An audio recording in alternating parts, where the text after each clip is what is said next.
All right.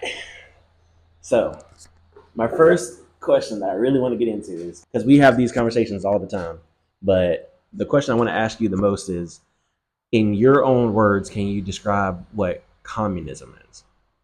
So first of all, I'm Kwame Shakur. I'm the chairman of the Black Liberation Party. This is a good question because I think this is one of the most confusing questions or I think a lot of people have different ideas about understandings it. of what Yeah. it's only really one understanding. That's the thing.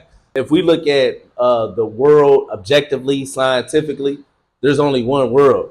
You Right. dig what I'm saying? And there's only one world that can, as it evolves, that can develop in certain ways. Right. There's no such thing as that we're gonna just have unicorns running around and stuff like that. That's in people's minds. But you can have horses that have different type of attributes. The way you breed them, that's how we came up with dogs. That's how the real world works. And I think that's what people's ideas of communism and capitalism and everything is now is like you just said, we have all these different breeds of dogs, and I think in people's minds it's very convoluted. That's why you have a better understanding. I read, but you have a better understanding than I do. Mm-hmm. Mm-hmm. And every time we have these conversations, I get a better understanding. Right. And I think more people would benefit from the actual ideology of what it actually means. So again, this ain't really, it is ideology, but it's really more so scientific. Right. The reason why I started off with unicorns versus dogs, unicorns don't really exist. That's not going to ever come about. It don't matter how much you want to have unicorns out here or whatever, that's never going to happen. Right. But dogs and different breeds of dogs is possible based on what dog it came from before that, what type of characteristics and features the dog that give rise to a new breed had. That's reality. That's not ideology. You dig what I'm saying? That's how mutations in the real world works.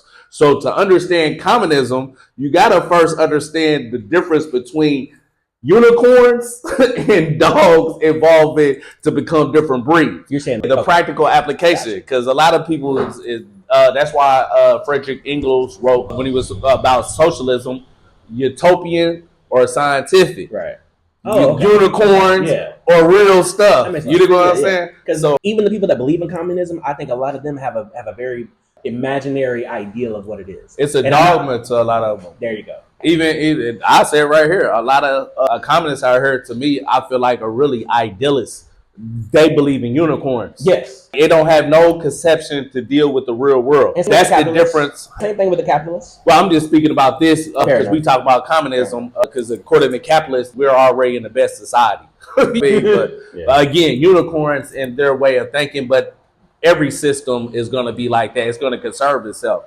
It's going to maintain the status quo. Right. So to answer your question directly, now that we got past the fantasy world and the real world, so communism is a period of time of human civilization. Period of time. Well, say that one more time. This is a period of time in human civilization. Can you break that down? Meaning that right now we're in the capitalist age. You know what I mean? The only things that could exist right now is capitalism, and there's different forms of capitalism. Right. You didn't want to say you got the bourgeois democracies, and then you got the open fascisms. Different forms of the same system. They're really the same thing. They're really fascist.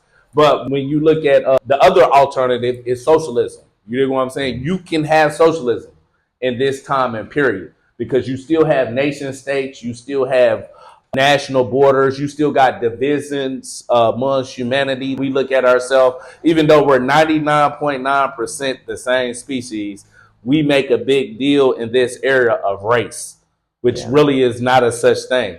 It might be ethnicities, but there's only one human race. So in this time period, this system utilizes all divisions of humanity to pit us against each other to maintain this type of social economic system.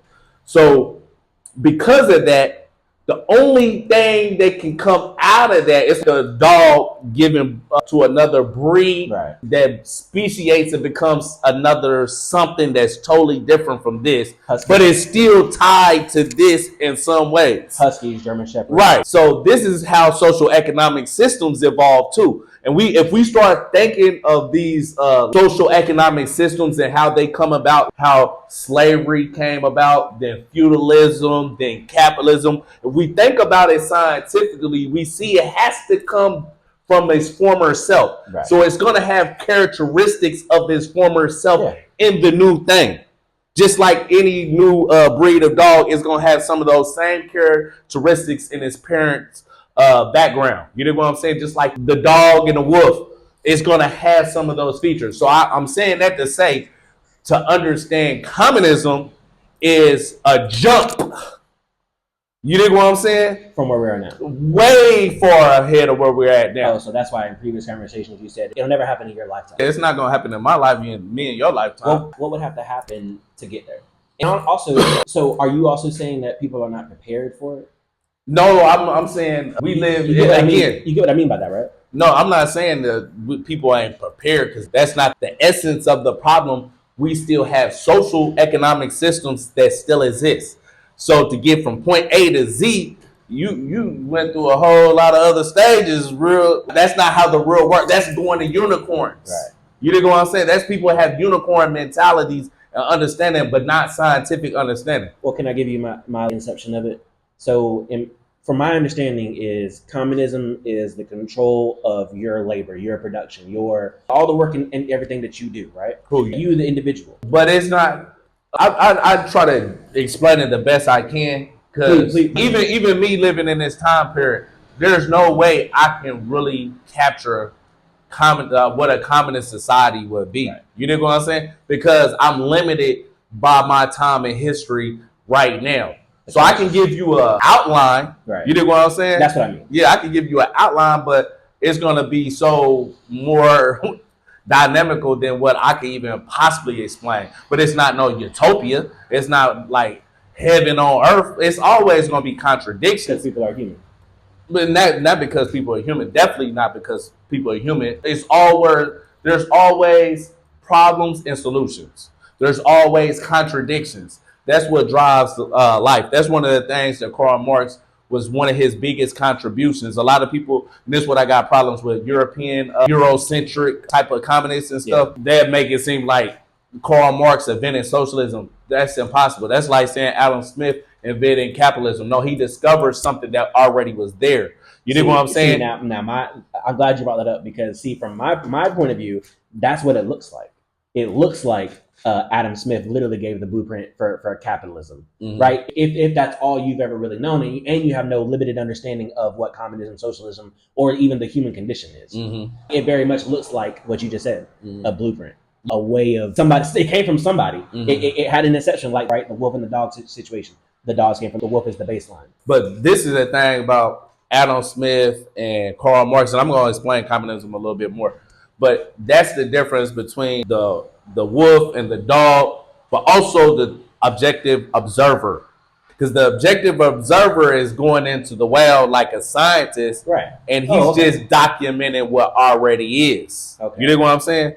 This is where a lot of ones, because in this culture, most people in the world are idealists and they don't know that. Most people are pragmatists and probably don't even know that. You know what I'm saying? So they see, it goes back to the original question of philosophy, which one came first, the chicken or the egg? Yeah. You know what I'm saying? Right. Or if a tree falls in a forest, does it make a sound? These are fundamental philosophical questions. And how you answer that question is going to determine how you see the world. That's why a lot of people see human creation or first cause or some type of consciousness is the beginning of something. I'm a dialectical materialist, and I recognize that's crazy. That's not how the real world works. And if we ever have a conversation about any particular phenomenon, you will trace steps back and people will see that humans didn't create this. Like, for instance, I'm using an example. So we was always in tribal communities. We was in tribal communities for the longest. Matriarchal society. Patriarchy is fairly new. You know what I'm saying? States are fairly new. Yeah. You know what I mean? But humans didn't consciously set out to create these things. These are things that evolve within the contradiction, like that dog, that wolf, that becomes in time different breeds of dogs. These are stuff that is imperceptual to the our in human time period. Yeah. It's imperceptual where we don't see how these institutions emerge. Right. We just see the finished product. Right. And then we see that human beings are behind it. But the first capitalists didn't set out to establish a capitalist society. That's why Adam Smith even wrote that book, because they weren't even conscious of their class that was emerging. Yeah. You know what I'm saying? But he was sitting back as an objective observer in the wild, watching the mutations and changes of the ecosystem change. And he's like, oh, wow, they don't even realize a new system is emerging. And this old system is decaying, it's outdated, it's dying out. He's just witnessing this. You know what I'm saying? But it gave consciousness. Look at this. It gave consciousness to the conscious understanding of their power as the capitalist class, the bourgeoisie class. So when he wrote that book, it gave them a manifesto where they could fight for their class interests, because now they're conscious of what their possibility is. So what you just said right there too, they were very much unconscious of what they were doing, and at the time, correct. So wouldn't that put to bed the argument that this is all natural? This is what just humans do? Yeah, I always that was probably one of my first philosophical questions when I started to ask myself, what is natural, what is normal? Under different social economic system, it's a spectrum of what that means. You know what I'm saying? Today's time, one of the easiest ways to help bring that in is we realize child molestation is not normal. No. But within the spectrum, it is both natural and normal that you're going to find child molesters and people that's been molested. You know what I'm saying? That's fair. That's going to go on. It's going to be there. It's going to be there. You know what I'm saying? It's a spectrum that is going to be there. Now, how we understand it is going to be different. Yes. Under what social economic system and time and history are you talking about? So right now in this time period, we see that as like, but if we go back to slavery, that was normal. It was happening a lot. That was seemed like, and for that population, they thought this was the natural order of things, that God had ordained this type of stuff. So you can't. That's one of the things that Karl Marx brought to the understanding, is that you first have to start with the economic base to understand anything in the superstructure. The superstructure is the politics, the legal, the value system, the culture, the social relations. All this comes from the economic base. So you have to look at the system that you're analyzing as a scientist first. Yeah. Then you can understand how the system and the state is like it is. You know what I'm saying? And what is normal and natural within this context versus another historical time period. There's something you said a while back that you kept bringing up in our previous conversations that I didn't understand, and I had to go look it up to better understand it. Dialectical materialism. Mm-hmm. A lot of people do not know what that is. Right. Can you define that for me? Yeah, and I do want to answer your original question too about communism. But yeah, not like a textbook definition. I want people to understand it, because even when I went to the dictionary, looked it up, found it, it still took me a minute to understand. Yeah. So can you give me a definition that people can actually understand what dialectical materialism is? So the first premise is that the world is knowable and the world is objective. Okay.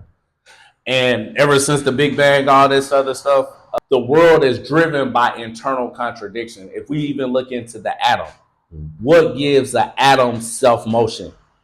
It's the positive and negative aspect that is internal to it. Right. And that can change one into the other and become a different element on the periodic table based on the positive and negative aspects of that particular atom. And you know what I'm saying? There's outside forces under that atom. Yeah. Atoms and right. But everything starts internally. You know what I'm saying? It's based on that internally.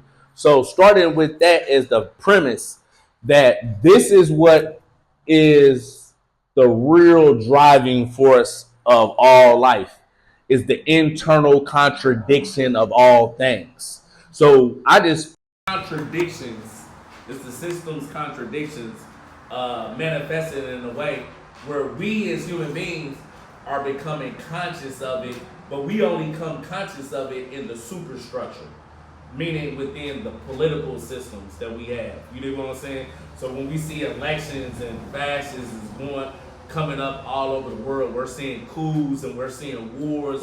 You know what I'm saying? This is when we become conscious of what's going on in the system, but we don't know where it's coming from. Why would it destroy itself? And like they're doing it unintentionally? Is that what you're saying? No, again, I'm taking human element out because once like some of these variables start to emerge, like it becomes its own thing. You know what I'm saying? Like evolution. The global system of capitalism and imperialism. This is a global system with so many variables that nobody person can control this stuff. Right. It becomes its own organism, so to speak. Yeah. So if we again take the human element out, and what has emerged has contradictions. But that's what dialectical materialism, that's what we recognize with all nature is contradictions. The atom has a positive and a negative aspect. You dig what I'm saying? Yeah. It has the perceptual and the rational aspect. Contradictions of this system, the fundamental contradictions that Karl Marx analyzed and stuff, is the have private property. This is where the fundamental contradiction that is causing all this other stuff that we're not conscious of, though. We're not looking at the system scientifically and objectively. You have private property, which is a few people that control private property around the world. I think in the United States, the top 3 richest people control more wealth than the bottom 50%. Okay? So this is how this is manifested. But this is the contradiction. You have the few private ownership, but on the other side of this equation, you have the social productive aspect, social division of labor. You dig what I'm saying? So this is a contradiction because 3 people, and I'm just using this example right here, you have 3 people that control more wealth than the bottom 50%. Okay? But bottom 50% is the reason they got there. You know what I'm saying? Yeah, but in other countries, and again, I'm just really trying to be base, right? Mm-hmm. I'm not trying to be, own understanding. Mm-hmm. But what a lot of people sit here and say is that, well, in other countries, you can't climb out of the gutter. If you're born in poverty, you're going to die in poverty. But in America, countries like that because it's the same system everywhere. Well, what I mean is like here in America, they allow you to have your little piece. So like, class. Yeah. So I understand where you're coming from with like, 3 people can control, the wealth and so on and so forth. Mm-hmm. But I'm almost saying, is that almost like the dangling in front of your face here in America? Them saying that you can rise. But you can rise and here you can get your little piece. You can have your little acre as long as you follow the rules. Yeah, and me, that's just, they're supposed to do that. Again, I'm an objective person. This is what they're supposed to do. You know what I'm saying? Yeah. Why would the slave master make and be out here talking about his country in a negative way?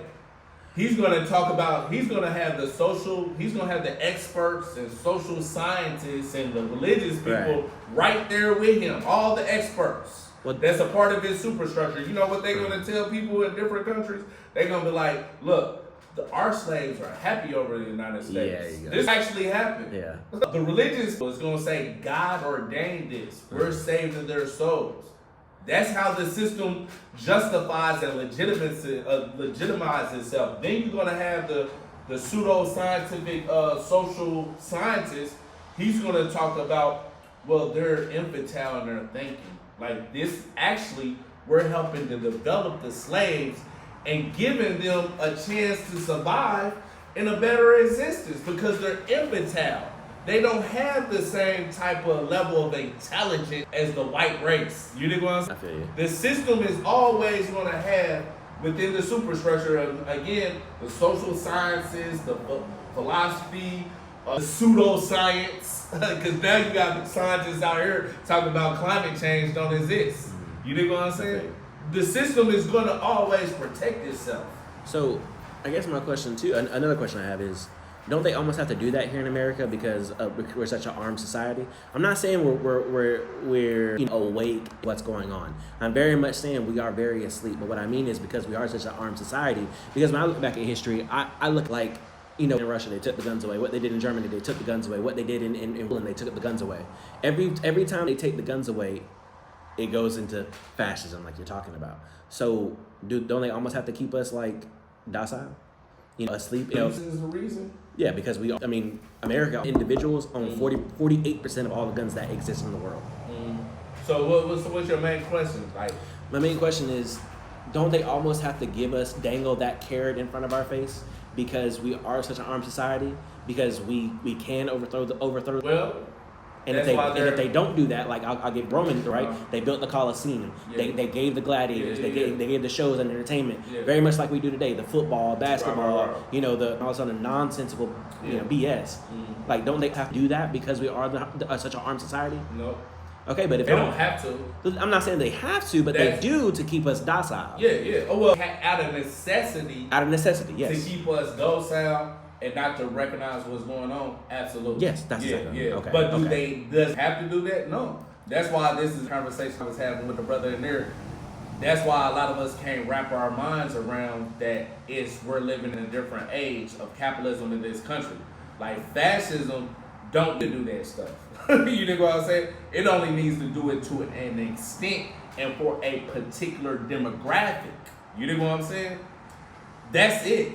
But with fascism, like overt fascism, the Nazi kind, the Italy Mussolini kind, that type of fascism, no, that's when they're ripping off the mask and saying, look, all the carrot stuff that we was doing, that's neo. I actually really agree with, because I definitely don't think we're living in overhanded fascism right now. I think I'm pushing it like really hard right now to get whatever they need done right, because the system needs it that way to move forward, but there's definitely that veil that you're talking about. Yeah, but behind that veil is what it really is. It's fascism. Like, people, even under bourgeois democracy, and this is how veiled we are, because what goes on in the United States, even all the stuff, we get the statistics around, like the police murders, or for instance, one of the clearest way to show this is a fascist society, but they do a good thing with disguising it with who we are. The more I can educate myself and take knowledge from people that came before me, I'm very much seeing exactly what you're saying. I don't know if I would call it fascism. I think I might have another word for it, but it is very much that same deal that where, no, you to do what you want to do. We allow you to do certain things, but you are gonna sit here and do what we want you to fucking do. Yeah. Where we want to go, that's where you go, and you'll get your little carrot here and there, your little pennies and stuff like that. But again, I don't know if I would say fascism, but it is very much behind that veil. It is a very. That's the essence. Essence, yeah, I would agree with that, but I don't. I wouldn't so much say essence. The essence is capitalist imperialism. That's the essence. That's where everything derives from under this system. Those are just two faces of the same system, two forms. But it's all about. But behind the democracy is really the police state. You know what I'm saying? That's already was here. It's just under bourgeois democracy, under what I call neo-colonialism. You know what I'm saying? It's a better performance. It's a better distractive, where the billionaire class that really runs the society, they're using their resources to put on a very good distractive campaign where we don't see what's going on. But there are factions in there. Yeah, there's factions in as well.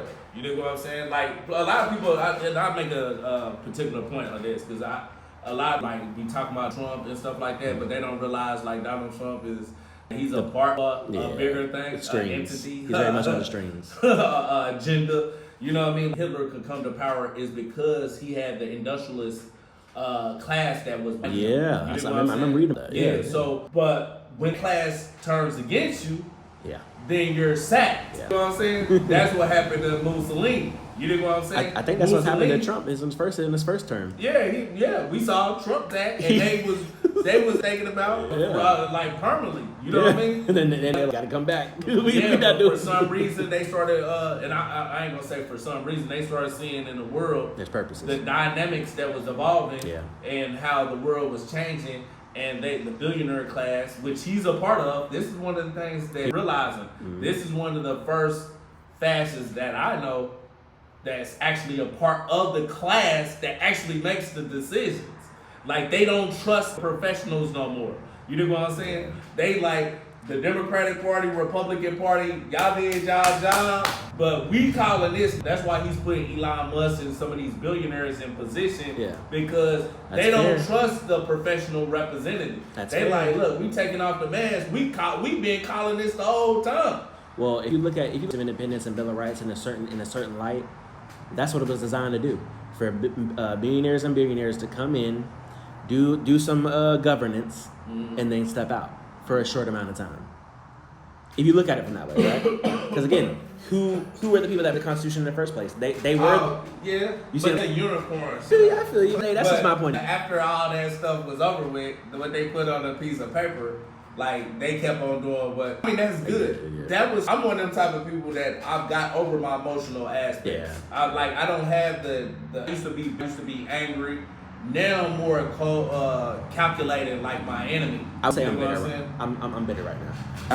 I'm bitter at the system because I was very much lied to, and it was a dream. Yeah. It was a dream. Yeah. And now I'm waking up from the dream. Right. I've been over 20 years. Yeah, that's what it is. So I'm evolving. My bitterness is evolved into something else. It's more revolutionary. It's scientific. I have to think like my enemy. I have to the world. My enemy just as well as what we, the people, need to do. You know what I'm saying? So that gives me a clearer way of understanding how to defeat this system. So then, final thoughts. What can people, because people, they don't, everything we're talking all good and meaningful, we can talk all day about it. Mm-hmm. But people want a future. They don't want to see, be woken up from and then think that there's nothing they can do about it, because that leads to a very dangerous place. Mm-hmm. And I'm not saying that should be averted. There's a lot of that needs to be. But what can people do to what's their futures? The first thing is to be willing to. I made a post recently on Instagram where it's talking about it's our right to learn new and change your views about things. Yeah, of course. That's called intelligence. Yeah. You know what I mean? Being willing to learn new things, meaning the stuff in Palestine right now. This is the primary contradiction that a lot of people out here been in the streets fighting against, this genocide. Yeah. You know what I mean? We ourselves, that was one of my transitions in my life, is when I told myself, when I realized I was being lied to about everything, I'm willing to accept the pain that comes from being conscious. A lot of people think ignorance is bliss. But then you get to the point where, you know what I mean, we got us here. Yeah. And bliss is going to have consequences that a lot of people ain't going to like, because they felt ignorance is bliss. Mm-hmm. You know what I'm saying? Luckily for me, you know what I mean, to reanalyze, like I said, I did 18, over 10 of it was a lockup unit, 23 hours a day in a cell by myself. No real human contact. You know what I'm saying? So for me, books became my liberation. So imagine if they put you in a small room for a day, 365 days a year for at least a decade, and all you do is study and educate yourself. What type of person is going to emerge? Do you think you would see the world drastically different under that context? See, I want to say, because I be having, people that gravitate and stuff like that out here in the movement, feel like, oh boy, look, I'm a product of unfortunate circumstances. You know what I'm saying? Mm-hmm. I'm a product of self-education. I'm a product of fighting in those prison cells against the system in there. Under the most torturous conditions. That is why I'm like I am. Right. But I say most people don't have to go through that. You can start educating yourself. People can start educating themselves out here. They can be joining movements out here. They can be resistant against the system out here. You know what I'm saying? The fact of the matter is that we're not, like Malcolm X once said, we're outnumbered. We're out-organized. The state is a minority. Did a very good job at keeping the majority distracted. Because once we start to talk to us, talk to each other, start to cross ethnic lines, start to cross religious creeds and lines of divisions or nationalities, and we start to build relationships, and we start to see that we have the power amongst ourselves. This is the number one secret that all states up to this point wanted to maintain, needed to itself, had to be convinced that they were powerless. But when the people come together, like when the Black Panther Party used to say all power to the people, they were stating an objective fact. When the people come together and they fight for their collective interests, there's nothing any state can do to defeat that type of power. That's the most powerful force in the world. That's why when we had that discussion in there, because I hear people talk about technology all the time. The U.S. military, this is understandable. This created that type of consciousness. Yeah. They needed people to think. It's doing exactly what it's what it's supposed to do. You know what I'm saying? Because if they had the mindset that I have, and we all have that mindset, that's a threat. You know, because now we can actually do away with all this bullshit. You know what I mean? That's why the system want that. They want to keep people like that around. You know what I'm saying? So we go to these colonial schools. I call them what they are. Colonial schools. That's one form of indoctrination. Then we have the media. Then we have all these different institutions out like churches, non-profit organizations that's all controlled by the billionaire class. Mm-hmm. Some of them, we trace it back, it's going to connect back to them somehow. You know what I mean? Yeah, they got everything. Their matrix. You know what I'm saying? But once we unplug from that matrix by our education, our self-development, and uniting around common causes, challenging our conditions, that's how we get to a world that's actually going to be the interest for the majority of the people in the world. So self-educate, self-develop, and question it. But even better than that, what people can do right now, even better than that is to join organizations that's doing that systematically. Well, a lot of people don't understand organizations control the world entirely.